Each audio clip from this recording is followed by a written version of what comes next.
Auto space में से दिग्गज एम पर फोकस करते हैं क्योंकि नतीजों के बाद महिंद्रा एंड महिंद्रा के मैनेजमेंट ने ईटी नाउ स्वदेश के एग्जीक्यूटिव सीनियर एडिटर से बातचीत की। महिंद्रा ग्रुप के एमडी और ग्रुप सीईओ अनीश शाह से हमारे senior executive editor Sajeet Manghat ने बातचीत की। आइए सुनते हैं।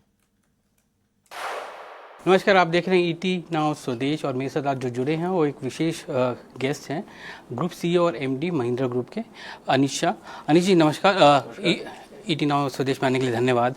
पहला सवाल सर, तीसरी तिमाही के नंबर्स आए हैं, मार्जिन्स थोड़े से घटे हैं पर रेवेन्यू ग्रोथ काफ़ी रोबस्ट रहा है आपका। एक तरह से एक आइडिया बताइए कि ये क्वार्टर कैसा रहा आपके लिए। क्वार्टर में operating profit is up 66%. Reported profit is up 47%. Auto margins are up 90 basis points. Farm margins are up 240 basis points. So all in all, very very strong quarter. ये तीसरी तिमाही एक ऐसा क्वार्टर था जहाँ पर जीएसटी का भी इम्पैक्ट आया। किस तरह से डिमांड ग्रोथ आपको दिख रहा है? ये जो ग्रोथ है सस्टेनेबल है अगले तिमाही और अगले साल के लिए? डिमांड ग्रोथ तो काफ़ी स्ट्रांग है अभी और सस्टेनेबल भी लग रहा है क्योंकि GST impact is going to stay for a longer period. It reduces the price for customers, so it creates a greater buying opportunity. The rural economy is also doing very well और tractor demand उसके हिसाब से तो भी काफ़ी much more than our expectations.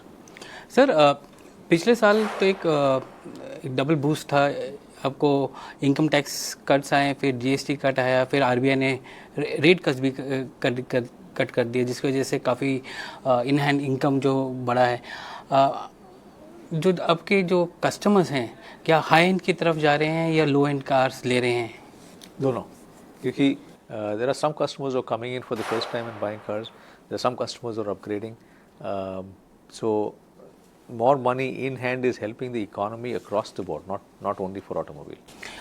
कैसा लग रहा है कि FY26 का ग्रोथ कैसे रहेगा? आप कैसे क्लोज करेंगे FY26 को? और FY27 आज ऑलमोस्ट हम खत्म आने को आया FY26, वो 27 कैसे दिख रहा है आपको growth wise? So FY26 continues to be strong और the momentum is good as well. So FY26 will close out well.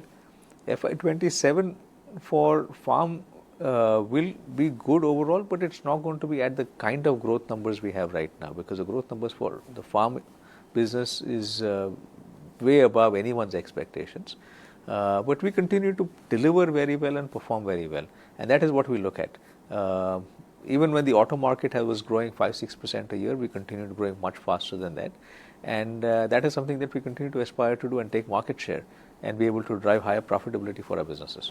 आपका एसयूवी का जो मार्केट शेयर है 24% के ऊपर है इस क्वार्टर के एंड, तीसरी तिमाही के एंड में। आपने एक गाइडेंस दी थी एसयूवी के लिए मिड टीन्स ग्रोथ के लिए, ये गाइडेंस बरकरार है या आप उसको अपवर्ड रिवीजन करना चाहते हैं क्योंकि अभी काफ़ी स्टिमुलस भी मिला है? मिड टू हाई टीन्स की गाइडेंस थी, तो we will be slightly higher than high teens for SUVs for this year. And full year के लिए मार्केट शेयर उतना ही रहेगा 24% का? We continue to try to gain market share wherever we can, तो hopefully we can continue to gain that. आपका अगर हम आपका ऑटो एबिट मार्जिन देखें तो 9.7% आया एक्सक्लूडिंग लेबर। अगर हम एक्सक्लूडिंग ईवी कर देते हैं तो 10.6% आया है। ईवी बिजनेस कैसे कर रहा है? क्या आइस बिजनेस इसको थोड़ा बहुत सब्सिडाइज कर रहा है, इसी वजह से एबिट मार्जिन थोड़े से कम हो रहे हैं ऑटो के?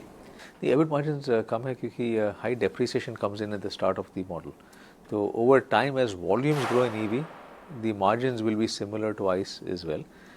EV business is doing very well. The demand is good. It is taking off nicely. The products are very good.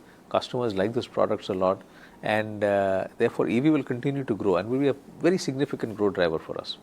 Sir ये बताइए कि ईवी का ओवरऑल ट्रेजेक्टरी कैसे रहेगा? आपने एक 5 ईयर प्लान बनाया था, उसके अकॉर्डिंग चल रहा है या उससे हम आगे चल रहे हैं? उसके अकॉर्डिंग चल रहा है। We expect EVs to be 30% of overall penetration for new cars and it is on track for that. और वहाँ पर ग्रोथ नॉर्मल आइस गाड़ियों से ज़्यादा तेज रहेगी या? हाँ, उससे ज़्यादा तेज रहेगी क्योंकि EV is going to start picking up much faster. If it gets to 30% penetration, you will see a much faster growth rate. सब मैक्रो इकोनॉमिक एनवायरनमेंट देखें तो इंडिया यूएस ट्रेड डील हुआ, इंडिया ईयू हुआ, इसकी वजह से काफ़ी high end कास्ट इंडियन मार्केट में आएंगी। महिंद्रा कैसे गिरअप कर रहा है इस कंपटीशन के लिए? तो हमारा जो कंपटीशन है इज़ ऑलरेडी इन इंडिया, तो all the OEMs are making those cars in India, तो कंपटीशन के हिसाब से it's not going to really make a difference for us. The government has set it up very well. It's a win-win for both the EU and for India. It is very good for the Indian economy. It creates a lot of opportunity for us as well. Sir दूसरे businesses के बारे में मैं पूछूं आपसे तो take Mahindra, अभी जो नैरेटिव चल रहा है AI का चल रहा है, अब एंड्रोपिक ने आके डिस्टर्ब किया पूरे सारे स्टॉक प्राइसेस को, IT सर्विसेज कंपनीज को। टेक महिंद्रा कैसे गियरअप कर रहा है इसके लिए? तो आप पिछले 25-30 साल के हिसाब से if we see at every point in time the IT services industry is looked at as you're going to be dead now. Y2K has happened, now you have no future after that. Something else has happened in technology, you have no future after that. So this is a normal occurrence that happens. There's